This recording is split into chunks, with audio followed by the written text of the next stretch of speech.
many masks do you think we have used in the last year since the pandemic began?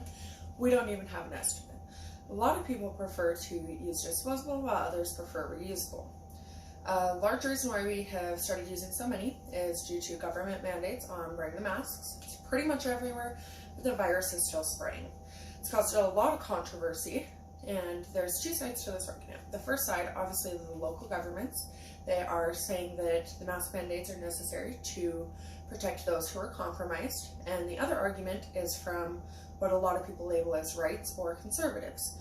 They're saying that the mask mandates are just unnecessary. I stand with the conservatives because I think that masks affect others in different ways. I think that I am unbiased in this situation because I am fully willing to wear a mask. At both of my jobs, I do wear a mask. One job is at a restaurant, so I have to, and I also have to enforce people wearing it while they are up and about. My other job is in a care facility, taking care of elderly people.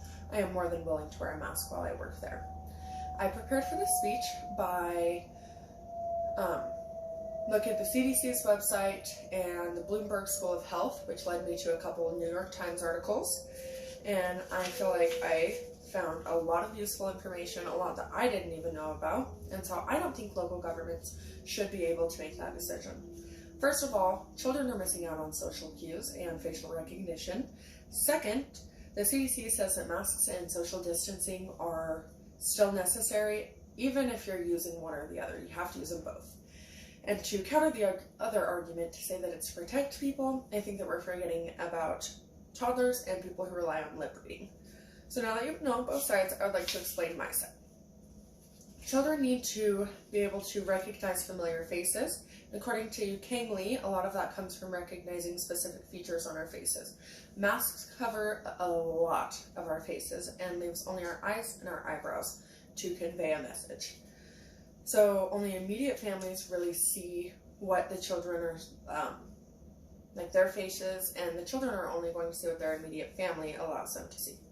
So I think that makes it kind of fearful for kids who are going into school, and especially if their parents pass that fear down to them, they're not going to be very likely to want to socialize. Then facials also tend to portray a lot more than just a tone.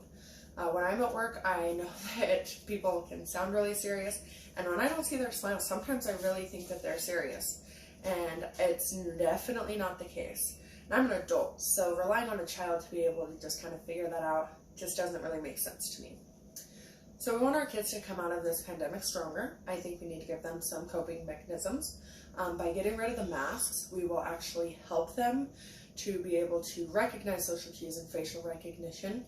And especially the world's a scary place. We don't ever want our children to get manipulated, but if they are looking for a specific body type or a hair color, it's very easy for somebody to mimic that. They need to have stranger danger, and that's possible by being able to recognize familiar faces. So now that you've heard how it affects children, let's go ahead and talk about how effective the masks are.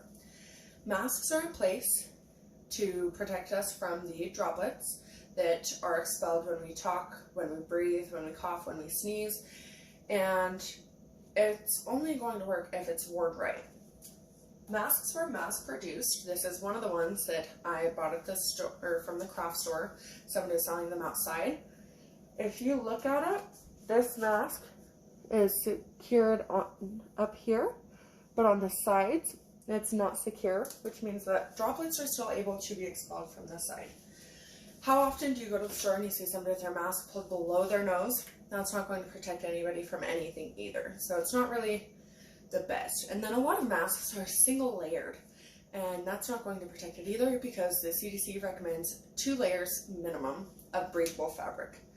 And then if we need to social distance, how is that going to prevent the virus? If it touch surface, you have COVID, it's still on that surface, whether you social distance or not. CDC says that we need to scatter breaks and put up shields, but again, if it is on the surface, that's not going to make a difference. So unless it's cleaned in between each person, because anybody could have COVID, it's not going to keep anybody safe. And wearing the masks and social distancing slow the virus definitely, but it doesn't stop it.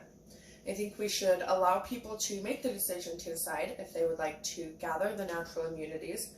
And if you're concerned about it, you can stay home, you can wear a mask, you can social distance. But for those of us who are young and healthy, I think that it is up to us if we would rather get the immunities naturally. So according to the CDC, 74.5% of all cases last year who were hospitalized were people 50 and older. And of that 100%, 90% of them had health conditions that were underlying. And so I don't think that it's really fair to make everybody else who is perfectly fine wear a mask. And so the chance that they're going to get stronger from wearing it is not very likely. If you're already weak, you're already compromised, you're not going to get better by wearing a mask. So I think it's time to get the ball rolling and quit living in fear. So I just explained 2 reasons why I don't think it's a good idea to require masks, and now I'd like to address the counter argument.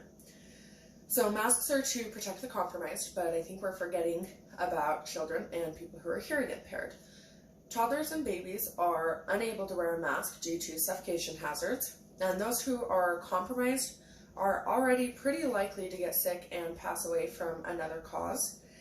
And if we want to keep our elderly people healthy, they really shouldn't be going out and risk getting exposed anyways, because we don't know how effective the masks are. People who are weakened from choices such as obesity and not getting exercise should have listened to health professionals from the last decade who have told them that they are high risk for being immune compromised. So I think we're just creating a new problem. We're so focused on saving people who are already living their lives, have already lived a whole life, that we're forgetting about those who are just starting their lives. We also shouldn't be taking communication away from those who don't have another way to communicate. Lip readers are losing their independence. Could you imagine trying to have a conversation with somebody and you can't hear them and you can't read their lips? Not a lot of people know sign language, so those people are left completely without communication. And people who are scared can still wear a mask, they can still social distance, and they should be able to decide if they want to go home or not. Requiring the masks does not fix the issue. People aren't getting immunities, and the masks are temporary, it's not fixing it. So I think we're better off keeping things going and building immunities. We should leave it up to people, and it shouldn't hinder others due to the fear. Masks are not promised to be some miracle, and it only considers the elderly and unhealthy people, while leaving toddlers and the hearing impaired to speak for themselves even when they can't. So to conclude, I don't think that the local government should mandate, because I think that children learning social cues and being able to have facial recognition is more important. Masks and social distancing isn't doing all that we had hoped. And to counter my other argument, it doesn't protect everybody. It only protects a certain group of people while leaving the children and hearing impaired out of the equation. So I think we should allow people to stay home, to social distance, or wear a mask at their discretion.